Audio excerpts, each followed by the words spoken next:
Chapter 2, The Vanishing Glass. Nearly 10 years had passed since the Dursleys had woken up to find their nephew on the front step, but Privet Drive had hardly changed at all. The sun rose on the same tidy front gardens and lit up the brass number 4 on the Dursleys' front door. It crept into their living room, which was almost exactly the same as it had been on the night when Mr. Dursley had seen that fateful news report about the owls. Only the photographs on the mantelpiece really showed how much time had passed. 10 years ago, there had been lots of pictures of what looked like a large pink beach ball wearing different colored bonnets.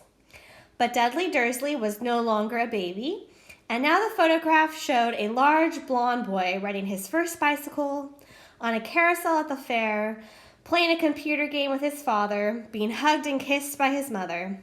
The room held no sign at all that another boy lived in the house, too. Yet Harry Potter was still there, asleep at the moment, but not for long. His Aunt Petunia was awake, and it was her shrill voice that made the first noise of the day. Up! Get up! Now! Harry woke with a start. His aunt rapped at the door again. Up! She screeched. Harry heard her walking toward the kitchen and the sound of the frying pan being put on the stove. He rolled onto his back and tried to remember the dream he'd been having. It had been a good one. There had been a flying motorcycle in it. He had a funny feeling he'd had the same dream before. His aunt was back outside the door. Are you up yet? She demanded. Nearly, said Harry. Well, get a move on. I want you to look after the bacon, and don't you dare let it burn. I want everything to be perfect on Daddy's birthday. Harry groaned. Ugh. What did you say? His aunt snapped through the door. Nothing. Dudley's birthday. How could he have forgotten? Harry got slowly out of bed and started looking for socks. He found a pair under his bed and, after pulling a spider off one of them, put them on. Harry was used to spiders because the cupboard under the stairs was full of them, and that was where he slept. When he was dressed, he went down the hall into the kitchen. The table was almost hidden beneath all of Dudley's birthday presents. It looked as though Dudley had gotten the new computer he wanted, not to mention a second television and the racing bike. Exactly why Dudley wanted a racing bike was a mystery to Harry, as Dudley was very fat and hated exercise. Unless, of course, it involved punching somebody. Dudley's favorite punching bag was Harry, but he couldn't often catch him. Harry didn't look it, but he was very fast. Perhaps it had something to do with living in a dark cupboard, but Harry had always been small and skinny for his age. He looked even smaller and skinnier than he really was because all he had to wear were old clothes of Dudley's, and Dudley was about 4 times bigger than he was. Harry had a thin face, knobbly knees, black hair, and bright green eyes. He wore round glasses held together with a lot of Scotch tape because of all the times Dudley had punched him in the nose. The only thing Harry liked about his own appearance was a very thin scar on his forehead that was shaped like a bolt of lightning. He had had it as long as he could remember, and the first question he could ever remember asking his Aunt Petunia was how he'd gotten it. In the car crash when your parents died, she had said, and don't ask questions. Don't ask questions. That was the first rule for a quiet life with the Dursleys. Uncle Vernon entered the kitchen as Harry was turning over the bacon. Comb your hair, he barked by way of morning greeting. About once a week, Uncle Vernon looked over the top of his newspaper and shouted that Harry needed a haircut.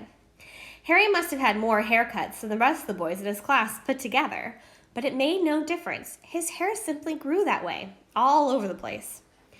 Harry was frying eggs by the time Dudley arrived in the kitchen with his mother.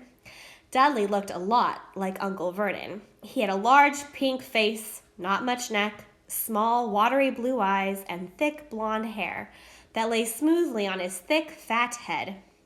Aunt Petunia often said that Dudley looked like a baby angel. Harry often said that Dudley looked like a pig in a wig. Harry put the plates of egg and bacon on the table, which was difficult as there wasn't much room. Dudley, meanwhile, was counting his presents. His face fell. 36, he said, looking up at his mother and father. That's 2 less than last year. Darling, you haven't counted Aunt Margie's present. See, it's here under this big one from Mommy and Daddy. All right, 37 then, said Dudley, going red in the face. Harry, who could see a huge Dudley tantrum coming on, began wolfing down his bacon as fast as possible in case Dudley turned the table over. Aunt Petunia obviously scented danger too, because she said quickly, "And we'll buy you another 2 presents while we're out today. How's that, Popkin? 2 more presents. Is that all right?" Dudley thought for a moment. It looked like hard work. Finally, he said slowly, "So I'll have 39 sweetums," said Aunt Petunia. "Oh." Dudley sat down heavily and grabbed the nearest parcel. "All right, then." Uncle Vernon chuckled. "Little Tyke wants his money's worth, just like his father. Attaboy, Dudley." He ruffled Dudley's hair. At that moment, the telephone rang and Aunt Petunia went to answer it while Harry and Uncle Vernon watched Dudley unwrap the racing bike, a video camera, a remote control airplane, 16 new computer games, and a VCR, like a DVD player. He was ripping the paper off a gold wristwatch when Aunt Petunia came back from the telephone, looking both angry and worried. "Bad news, Vernon," she said. "Mrs. Figg's broken her leg. She can't take him." She jerked her head in Harry's direction. Dudley's mouth fell open in horror, but Harry's heart gave a leap. Every year on Dudley's birthday, his parents took him and a friend out for the day, to adventure parks, hamburger restaurants, or the movies, and every year Harry was left behind with Mrs. Figg, a mad old lady who lived 2 streets away. Harry hated it there. The whole house smelled of cabbage, and Mrs. Figg made him look at photographs of all the cats she'd ever owned. "Now what?" said Aunt Petunia, looking furiously at Harry as though he'd planned this. Harry knew he ought to feel sorry that Mrs. Figg had broken her leg, but it wasn't easy when he reminded himself it would be a whole year before he had to look at pictures of Tibbles, Snowy, Mr. Paws, and Tufty again. "We could phone Marge," Uncle Vernon suggested. "Don't be silly, Vernon. She hates the boy." The Dursleys often spoke about Harry like this, as though he wasn't there, or rather, as though he was something very nasty that couldn't understand them, like a slug. "What about, what's her name, your friend, Yvonne, on vacation in Majorca?" snapped Aunt Petunia. "You could just leave me here," Harry put in hopefully. He'd be able to watch what he wanted on television for a change, and maybe even have a go on Dudley's computer. "And come back and find the whole house in ruins?" she snarled. Aunt Petunia looked as though she just swallowed a lemon. "I won't blow up the house," said Harry, but they weren't listening. "I suppose we could take him to the zoo," said Aunt Petunia slowly, "and leave him in the car." "The car's new. He's not sitting in it alone." Dudley began to cry very loudly. In fact, he wasn't really crying. It had been years since he'd really cried, but he knew that if he screwed up his face and wailed, his mother would give him anything he wanted.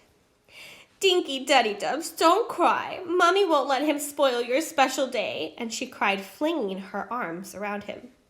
"I don't want him to come," Dudley yelled between huge pretend sobs. "He always spoils everything." He shot Harry a nasty grin through the gap in his mother's arms. Just then, the doorbell rang. "Oh, good Lord, they're here," said Aunt Petunia frantically. And a moment later, Dudley's best friend, Piers Polkiss, walked in with his mother. Piers was a scrawny boy with a face like a rat. He was usually the one who held people's arms behind their backs while Dudley hit them. Dudley stopped pretending to cry at once. Half an hour later, Harry, who couldn't believe his luck, was sitting in the back of the Dursleys' car with Piers and Dudley on the way to the zoo for the first time in his life. His aunt and uncle hadn't been able to think of anything else to do with him, but before they left, Uncle Vernon had taken Harry aside. "I'm warning you," he had said, putting his large purple face right up close to Harry's. "I'm warning you now, boy. Any funny business, anything at all, and you'll be in that cupboard from now until Christmas." "I'm not going to do anything," said Harry. "Honestly." But Uncle Vernon didn't believe him. No one ever did. The problem was, strange things often happened around Harry, and it was just no good telling the Dursleys he didn't make them happen. Once, Aunt Petunia, tired of Harry coming back from the barber's looking as though he hadn't been at all, had taken a pair of kitchen scissors and cut his hair so short he was almost bald, except for his bangs, which she had left to hide that horrible scar. Dudley had laughed himself silly at Harry, who spent a sleepless night imagining school the next day, where he was already laughed at for his baggy clothes and taped glasses. Next morning, however, he'd gotten up to find his hair exactly as it had been before Aunt Petunia had sheared it off. He'd been given a week in his cupboard for this, even though he'd had tried to explain that he couldn't explain how it had grown back so quickly. Another time, Aunt Petunia had been trying to force him into a revolting old sweater of Dudley's, brown with orange puffballs. The harder she tried to pull it over his head, the smaller it seemed to become, until finally it might have fitted a hand puppet, but certainly wouldn't fit Harry. Aunt Petunia had decided it must have shrunk in the wash, and to his great relief, Harry wasn't punished. On the other hand, he'd gotten into terrible trouble for being found on the roof of the school kitchen. Dudley's gang had been chasing him as usual, as much to Harry's surprise as anyone else's. There he was, sitting on the chimney. The Dursleys had received a very angry letter from Harry's headmistress, the principal, telling them that Harry had been climbing school buildings. But all he tried to do, as he shouted at Uncle Vernon through the locked door of his cupboard, was jump behind the big trash can outside the kitchen door. Harry supposed that the wind must have caught him mid-jump. But today, nothing was going to go wrong. It was even worth being with Dudley and Piers to be spending the day somewhere that wasn't school, his cupboard, or Mrs. Figg's cabbage-smelling living room. While he drove, Uncle Vernon complained to Aunt Petunia. He liked to complain about things. People at work, Harry. The council, Harry.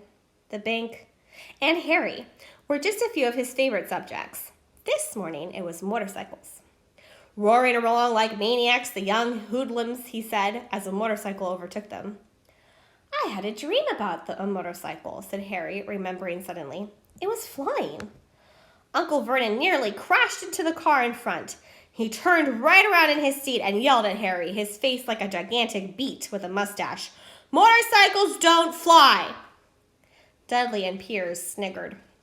I know they don't, said Harry. It was only a dream. But he wished he hadn't said anything. If there was one thing the Dursleys hated even more than his asking questions, it was his talking about anything acting in a way it shouldn't, no matter if it was in a dream or even a cartoon. They seemed to think he might get dangerous ideas. It was a very sunny Saturday, and the zoo was crowded with families. The Dursleys bought Dudley and Piers large chocolate ice creams at the entrance, and then because the smiling lady in the van had asked Harry what he wanted before they could hurry him away, they bought him a cheap lemon ice pop. It wasn't bad either, Harry thought, licking it as they watched a gorilla scratching its head, who looked remarkably like Dudley, except that it wasn't blonde. Harry had the best morning he'd had in a long time. He was careful to walk a little way apart from the Dursleys, so that Dudley and Piers, who were starting to get bored with the animals by lunchtime, wouldn't fall back on their favorite hobby of hitting him. They ate in the zoo restaurant, and when Dudley had a tantrum because his Knickerbocker Glory ice cream didn't have enough ice cream on top, Uncle Vernon bought him another one, and Harry was allowed to finish the first. Harry felt afterwards that he should have known it was all too good to last. After lunch, they went to the reptile house. It was cool and dark in there, with lit windows all along the walls. Behind the glass, all sorts of lizards and snakes were crawling and slithering over bits of wood and stone. Dudley and Piers wanted to see huge poisonous cobras and thick, man-crushing pythons. Dudley quickly found the largest snake in the place. It could have wrapped its body twice around Uncle Vernon's car and crushed it into a trash can. But at the moment, it didn't look in the mood. In fact, it was fast asleep. Dudley stood with his nose pressed against the glass, staring at it, the glistening brown coils. Make it move, he whined at his father. Uncle Vernon tapped on the glass, but the snake didn't budge. Do it again, Dudley ordered. Uncle Vernon rapped on the glass smartly with his knuckles, but the snake just snoozed on. "This is boring," Dudley moaned. He shuffled away. Harry moved in front of the tank and looked intently at the snake. He wouldn't have been surprised if it had died of boredom itself. No company except stupid people drumming their fingers on the glass, trying to disturb it all day long. It was worse than having a cupboard as a bedroom, where the only visitor was Aunt Petunia, hammering on the door to wake you up. At least you got to visit the rest of the house. The snake suddenly opened its beady eyes. Slowly, very slowly, it raised its head until its eyes were on a level with Harry's. It winked.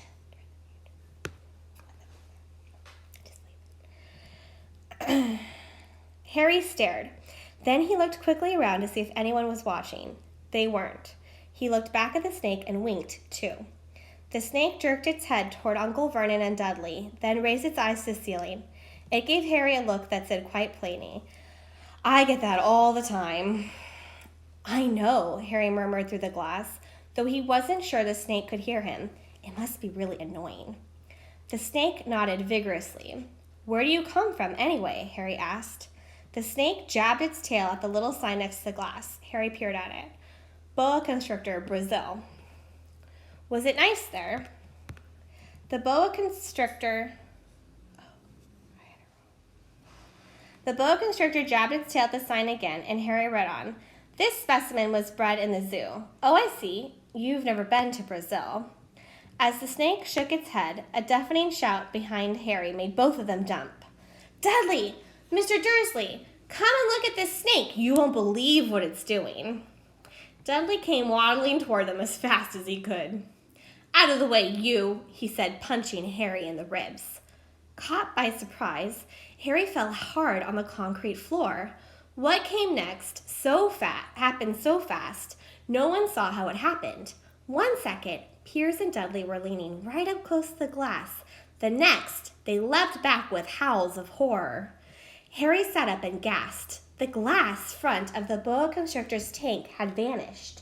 The great snake was uncoiling itself rapidly, slithering out onto the floor. People throughout the reptile house screamed and started running for the exits.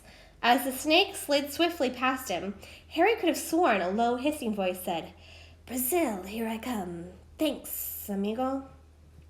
The keeper of the reptile house was in shock. "But the glass," he kept saying. "Where did the glass go?" The zoo director himself made Aunt Petunia a cup of strong, sweet tea while he apologized over and over again.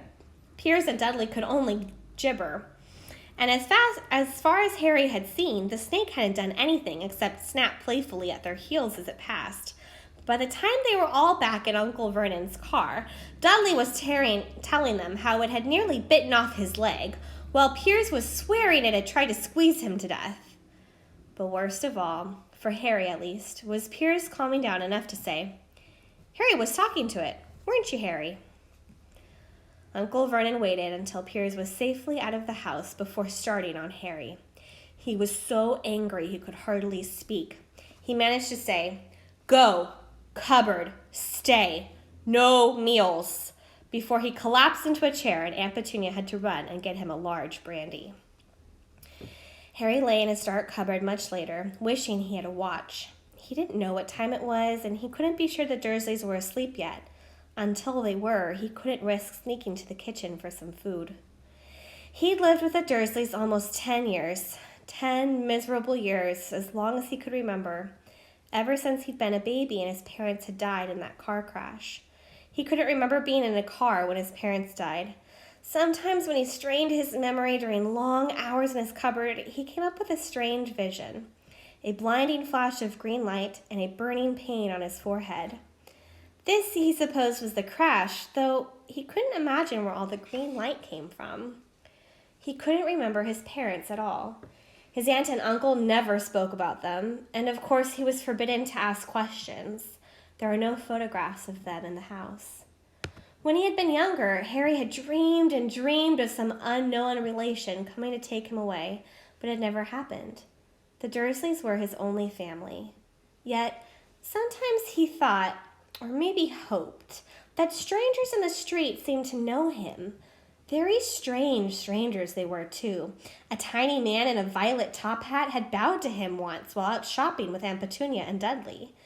After asking Harry furiously if he knew the man, Aunt Petunia had rushed them out of the shop without buying anything. A wild-looking old woman dressed in a green had waved merrily at him on the bus. A bald man in a very long purple coat had actually shaken his hand in the street the other day and walked away without a word. The weirdest thing about all of these people was the way they seemed to vanish the second Harry tried to get a closer look. At school, Harry had no one. Everybody knew that Dudley's gang hated that old, odd Harry Potter in his baggy old clothes and broken glasses, and nobody liked to disagree with Dudley's gang.